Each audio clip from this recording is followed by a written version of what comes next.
नमस्कार मैत्रिणींनो, मी सौ योगिता सचिन देशमुख। आता थोड्या दिवसांमध्ये दिवाळीचा सण येत आहे।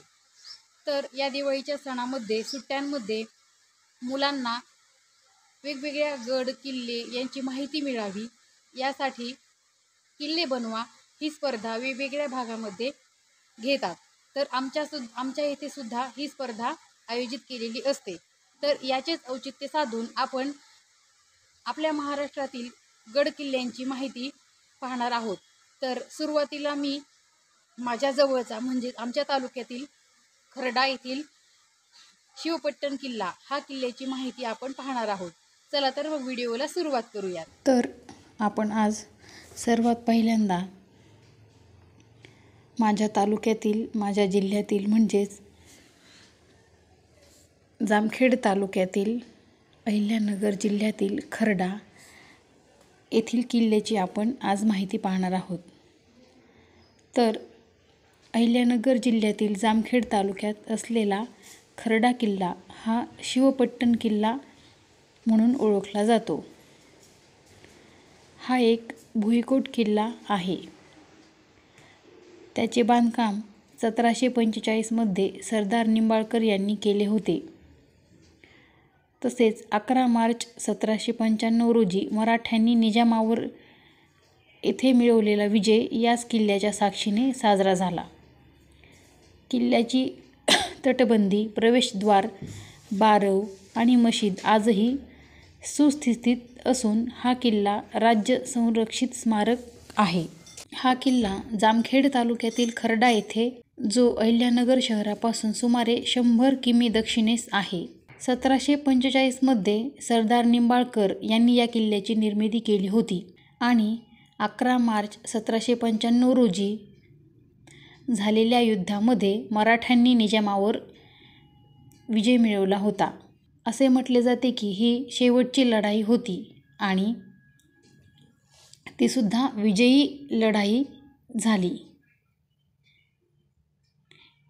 ज्याच्या स्मृतिप्रित्यर्थ खर्डा किल्ल्याचे महत्त्व खूप मोठे आहे। तर हा एक भुईकोट किल्ला आहे। भुईकोट किल्ला म्हणजे जो भूमीवर किल्ला बांधलेला असतो त्याला भुईकोट किल्ला असे म्हणतात। तर हा एक भुईकोट किल्ला आहे। खर्डा शहराची उभारणी सुलतान राजे निंबाळकर यांनी 17व्या शतकात केल्याचे पुरावे आपणास सापडतात। गावामध्ये पुरातन गडी राजवाडा आहे।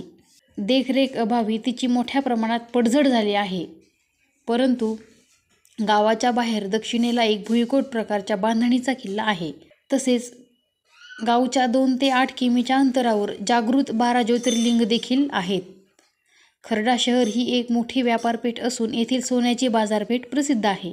सवाई माधवराव पेशवे यांच्या नेतृत्वाखाली झालेला ही लढाई झाली। येथील युद्धामध्ये मराठ्यांच्या बाजूने 80,000 सैन्य होते, तर निजामाचे 1,30,000 सैन्य रणभूमीमध्ये होते। या रणसंग्रामामध्ये जवळपास 4,000 सैनिक मारले गेले। गावच्या पंचक्रोशीमध्ये त्यांच्या स्मरणार्थ घडवलेल्या वीरगळ आपल्याला पाहायला मिळतात। एवढा मोठा विजय यानंतर झाला नाही, म्हणूनच या युद्धाला मराठ्यांच्या संयुक्त फौजांचा शेवटचा विजय असे संबोधले जाते।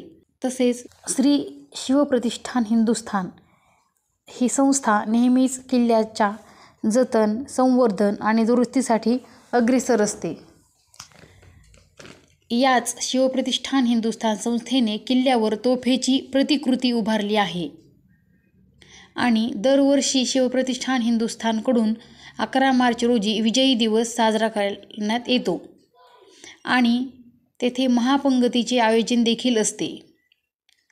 किल्ल्याच्या जवळच रणटेकडी हा भाग आहे, म्हणजेच ज्या ठिकाणी शेवटची विजयी लढाई झाली तो भाग म्हणजेच रणटेकडी म्हणून ओळखला जातो।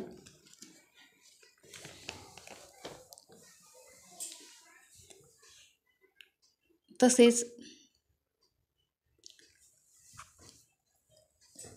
किल्ल्यामधील खूप काही गोष्टी आपल्याला पाहण्यासारख्या आहेत, तर आपणही नक्कीच या किल्ल्याला भेट द्यावी। खूप छान बघण्यासारखा हा किल्ला आहे। आपल्याला भरपूर काही गोष्टी त्यातून शिकताही येतात आणि इतिहास काय असतो हे सुद्धा आपल्याला लक्षात येते. धन्यवाद.